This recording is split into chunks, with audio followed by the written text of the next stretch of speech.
So this is a miter saw. This is how you'll usually find it. It's all closed. If you want to open this thing up, you want to push down the handle here.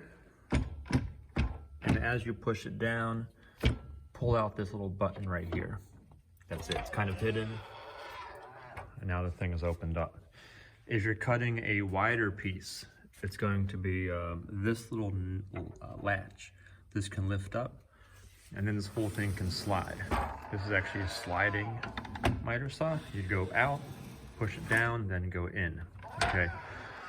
Keep this locked unless you're cutting a wide piece. And I'm going to be cutting this little piece right here, so it's not wide.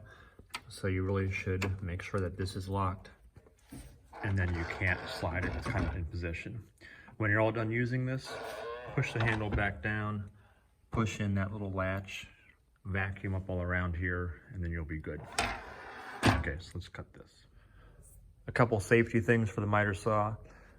Use both of these, obviously. This is a loud machine, and you must use these because things do sometimes bounce off the fence and up into your eye.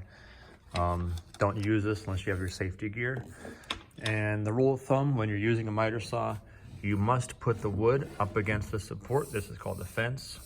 Push all the way up there and hold it there. Don't make a cut unless you're holding the wood. Keep your hand away from the actual blade coming down right through here. I kind of keep it out of this little circular area here.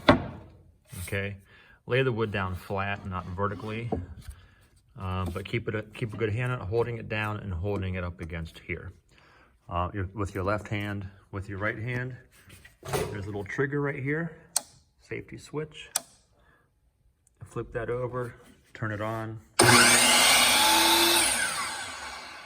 lower it. Of course, I can't because I need to hold on to it, not on my camera. So let me go ahead and just cut this in half. It doesn't matter how long you cut it, just cut it in half. We don't need to actually measure this directly. We're just making it smaller, okay? So let me go get on my gear and then I'll make this cut.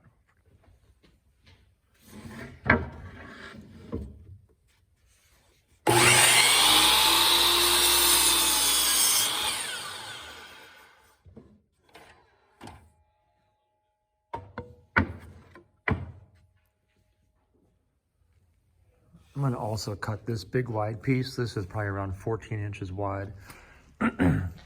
It's going to be too wide to cut in one shot, so I'm going to bring it down and cut it, but it probably won't cut out to here.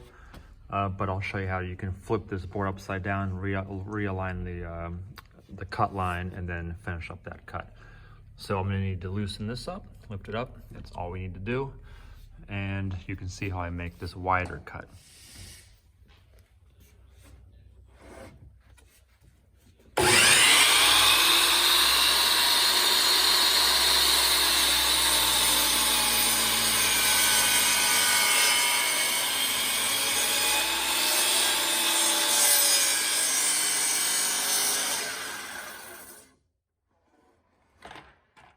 Okay, pretty good.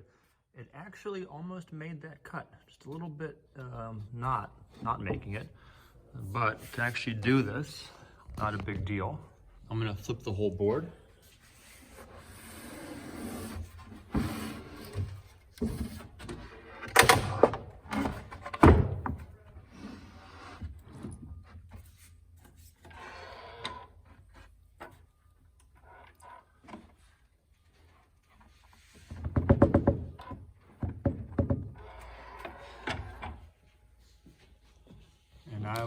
I turned on the light. There actually is a little light up here. You can use that little switch right there. And I'm just getting the blade lined up with the actual, curve. So get it lined up, make sure both sides are up against there, bring down the blade. I don't need this anymore. I already cut my wide part. I'll go close that up and I'll finish up this cut. That's a technique you can use to cut wider pieces. If you can't cut it in one shot, you can actually flip it and then finish up the cut. So let me just do this really quickly.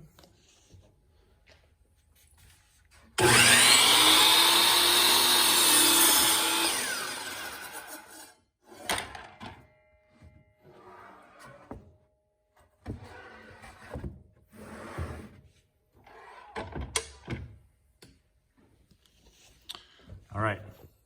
Got these big pieces cut up in half, the little ones cut in half. The next thing is I'm gonna get one of these straight edges, probably using the jointer to make it straight, because I need a straight edge to go put across the table saw, which is over here. That little white fence, I need to have a straight edge against that. And by the way, never ever cut small pieces on this miter saw. These are dangerous if you cut small pieces. Once it gets down below around 5 inches or so, make sure that you have my approval to check it or to cut it safely. It might be safer to do another way to do this, another way to cut it. And the miter saw is only meant for cutting across the grain. This is the grain direction going here. You don't want to make it cut. That's for the table saw to cut that length, or that width actually. If you want to make it cut that way, table saw. If you want to make it cut across the grain, come over here, but just make sure you're not using a small piece. And if it is kind of small, if you're not sure, just ask me. I've had some kids come close to getting injured because they're trying to cut a small piece on this machine.